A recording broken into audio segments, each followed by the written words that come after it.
Hey guys, Danable Barca here, bringing you another Total War Rome 2 online battle. This is a 2v2, large funds, 11,700. I don't know what the unit setting's on. I think they're one below the normal unit settings that most people use. So it's 80 in infantry. But anyway, I brought the Getae, and my ally brought the Getae. Oh, that's coincidental. My ally brought the Getae. Our two opponents are Parthia and Carthage. You may be thinking, you saw these guys are being Carthage and Parthia. Why the heck would you bring the Getae and the Getae? Because neither of these are power factions. Neither are they very solid factions. They're pretty poopy factions as a whole. But I don't know. I've seen the Getae where they can be effective, and the one way they can be effective, I think, is by almost spamming Spear Horsemen. Heavy melee cav, pretty cheap. You can get these really cheap spearmen mixed with mercenary axe warriors, just like holding infantry. I got no foot skirmishers. Alright, well, I'll just go through this. I got a Falksman. These guys are awesome. Holding their Falks, I guess. Heavy spear. 3 of those guys. They have some holding power, I guess. 4 heavy spears, actually, and 2 mercenary axe warriors. They have decent attack, decent defense, and armor. Yeah, they're alright. Not good, though. Also have 6 of these Spear Horsemen. These guys aren't great by any means. I don't even call them very good. But they'll suffice. Because they're only like 540 or so talent denarii, maybe. Solidii. I don't know what the monetary unit is in this game. Not sure what it is. And then I got 3 of these noble horsemen, not to be confused with noble horse. Apparently noble horsemen are not noble horse, because these guys are very heavy shot cav, pretty pricey, pretty decent, pretty cool looking too. My ally, he wanted to play kind of a defensive game. I said I was fine with that, but I'd rather play offensively. He's just like, alright, that's fine. Because I mean, I've been tooling around a lot with really aggressive play, bringing no foot skirmishers, maybe some bow horsemen. I brought 3 of them. Just trying to be as mobile as possible. Just seeing how that works on large funds. So I found large funds, bringing foot skirmishers saps the funds right out of you. So I've been trying stuff around with no foot skirmishers, and I have found some luck actually, but not as much against cavalry heavy factions. But I'll talk more about that, I guess. My ally has brought 3 step armored lances, 4 noble horse archers, and 3 Saka noble armored lances. Got 2 step lancers here on this flank and 3 noble horse archers. I actually started a campaign as the Royal Scythians just to try and get used to using horse archers, because I really wanted to get better at them, because I don't like playing against them because they're tough to catch and can do some damage, so I thought it might be useful to learn how to use them. Yeah. The Parthians brought 1, 2, 3, 4, 5, 6. 6 6 Parthian swordsmen. Okay infantry. Got some wicked looking axes there, I guess, but they're more of a holding unit like Pontic swordsmen. just to bring versatility and protect his 4 Parthian foot archers. He also has a royal cataphract, a noble blood cav on each flank, 2 armored horse archers, and 2 more armored horse archers. Yeah, that's him. The Carthaginian has brought an African war elephant, a Carthaginian cav, sacred band. Nope. Yeah. 1, 2, 3, 4, 5, 6. 6 African pikes, another sacred band, that 1 Carthaginian cav, and 1, 2, 3, 4 mercenary, or no, 2 mercenary Cretan archers and 2 mercenary Balearic slingers. 2, 3. Yeah, okay, I got that right. So I'm just gonna hit play here. So basically the builds I've been kind of toying around with. I've got one with Pontus and one with the Getae thus far, bringing no foot skirmishers, focusing on my only skirmishers are horse archers to take out enemy horse archers or to fight elephants, as you'll see, and yeah, horse archers, so I guess that's what they're useful for.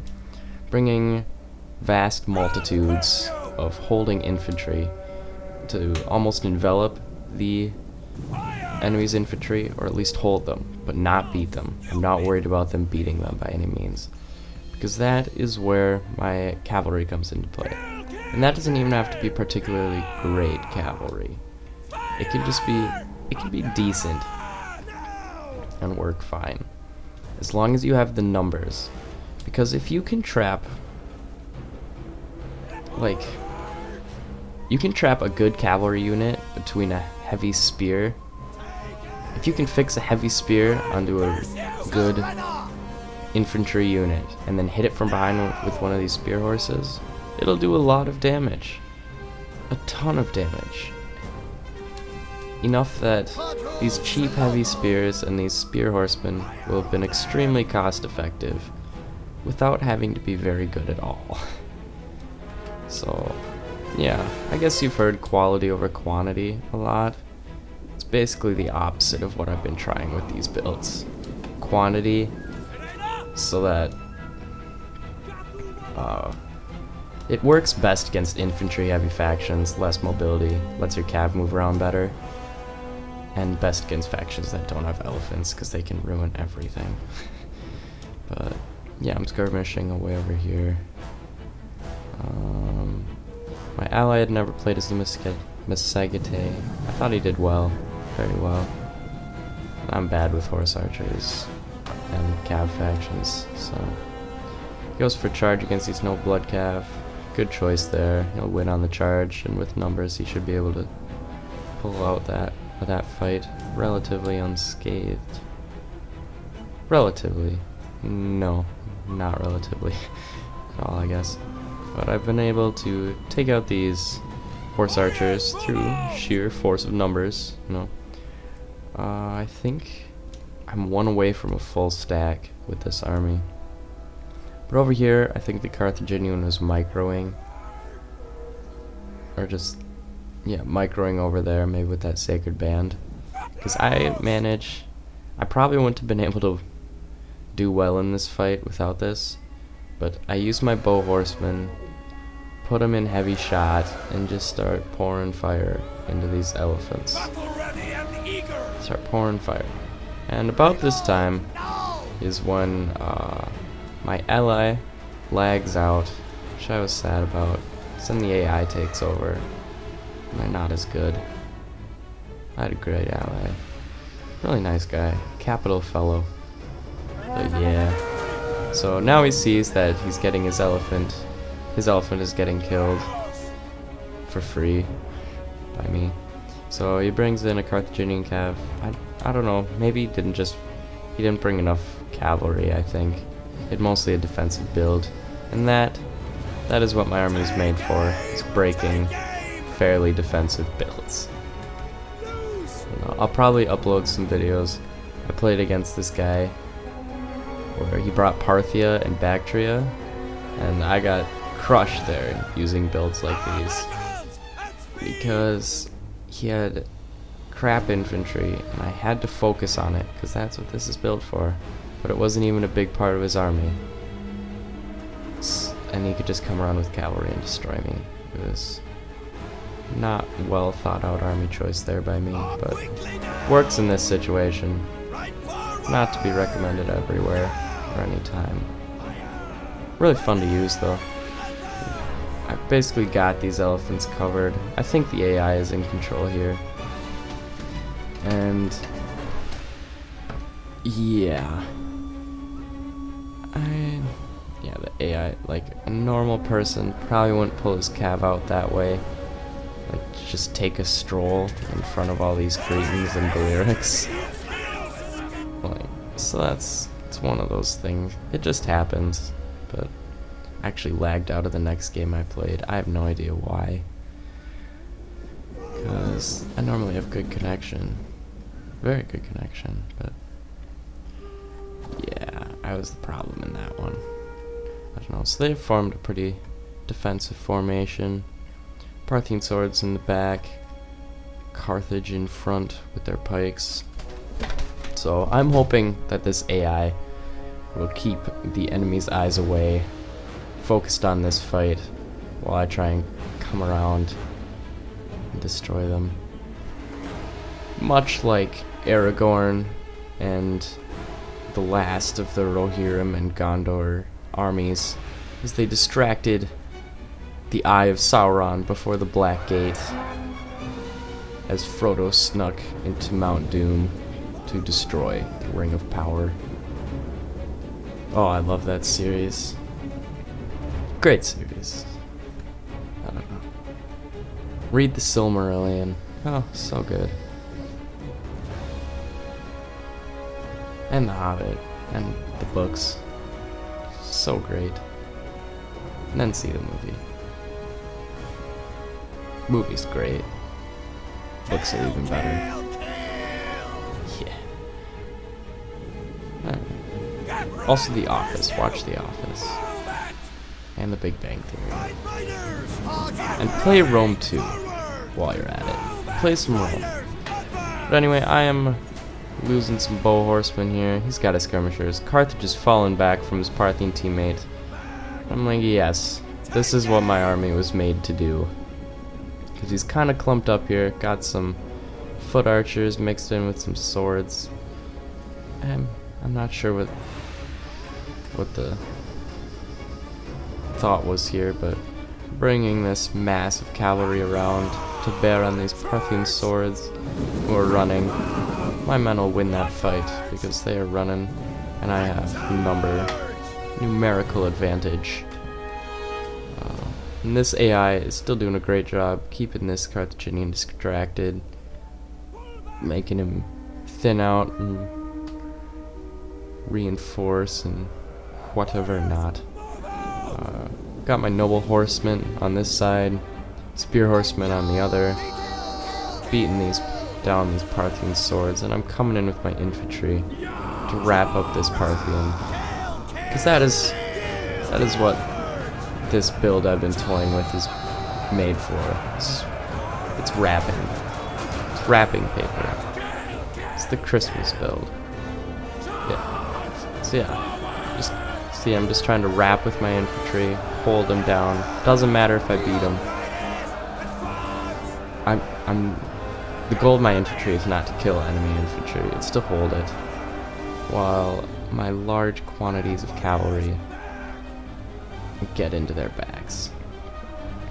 So, yup, the Parthian is falling back behind the Carthaginian lines. He is almost totally destroyed.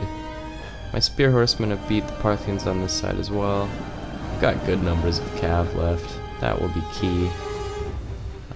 Yep, Parthian's been wrapped up. He's broken with 50 some men left, I think he broke with. It's just the power of morale breaking. And AI is still doing what it does best. well, it doesn't do much. But it's a good distraction. Just, now it's decided to go in for a good suicide charge in the front of these pikes, which is always worth it. Always worth it to do that with cavalry. Now I'm coming around. It appears that Aragorn has been killed. And Gandalf too. And Legolas and Gimli. And Merry and Pippin. Yeah. So now it's Frodo's job to come in and destroy the Ring of Power. I really do need to stop with the Lord of the Rings references, but the Carthaginian, I think his lines are a little thin for what he has to do here. He's in single pike lines here, which means it is breakable by cav, actually. Quite breakable by cav. I mean, it's like, it's common sense not to charge into the front of pikes, but if I had cav in a blocky enough formation and charged into pikes into an isolated area, I could just charge through them. Because my front line would probably get butchered, but that might be like 5 horses, and the value of pushing through might be invaluable. Anyway, so yep, coming around with my infantry, just doing a surround tactic.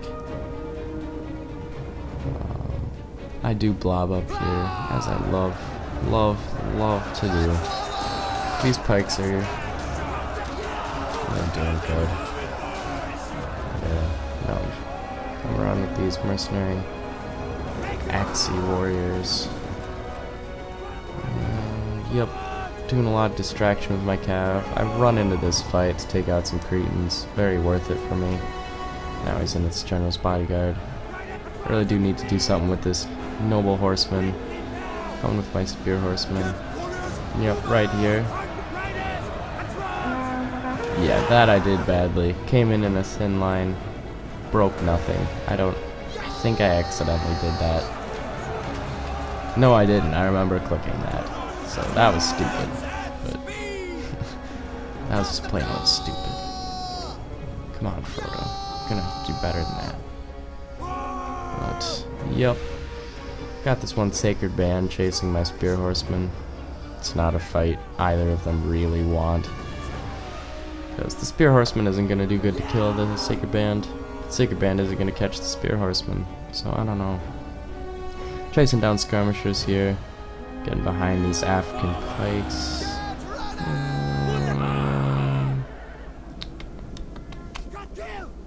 What's going on? Yep, managed to wrap up these pikes, and when pikes get wrapped, they're basically done for. Like, Hellenic Royal Guard can hold up pretty well, actually, once they've been flanked. So, turn around, like, one by one and fight you with their... Like here. They'll turn around like that, so they can hold from the front, and like a weak infantry unit from the back. It's pretty good. Yep, just doing this surround sound tactic. Try and get in the back of them. Managed to sandwich Sacred Band. Still didn't take it out, basically at all. So now I don't know what I'm doing with those. Yep, managed to wrap up the pikes here. Pretty finally. Yeah, just the flanking morale effect is so powerful. And if you can get one routing unit while there's a flanking, while they're being flanked, it can easily start a chain route. Oh, got some lag there. Whew. That was weird. Still is weird. Don't know why this is happening.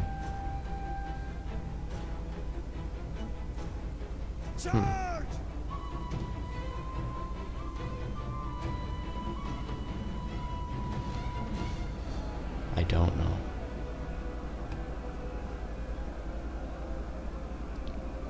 Well.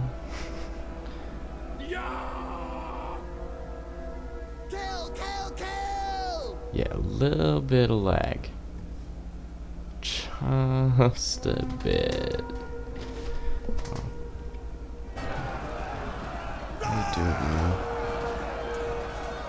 Yep. I probably shouldn't zoom in like that if it's lagging like this. Smart one. Smart one, Frodo.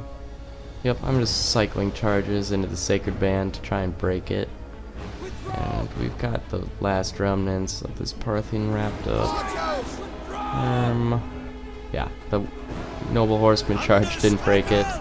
They're not a particularly good shot cav unit, even though they're pretty pricey. I just needed shot cav.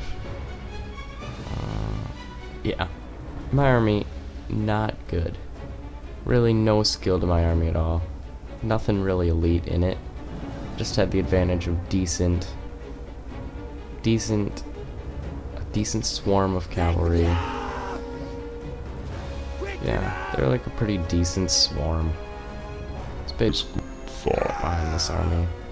And it emerged against infantry heavy units. So this battle can definitely be used against infantry quite effectively. When you start getting into cav heavy factions like Bactria, Parthia, it wouldn't work against the Getae. It would do better than an infantry heavy army like this, but it still wouldn't beat it quite easily. It could, I guess. I don't know. But anyway, good game to my opponents. Good game to my ally, Myrmidon 83. I feel like the Y and the I are what? Yeah, whatever. Yeah, good game. Oh, this guy managed to bring exactly 1,000 troops. I'm impressed there. He should have won.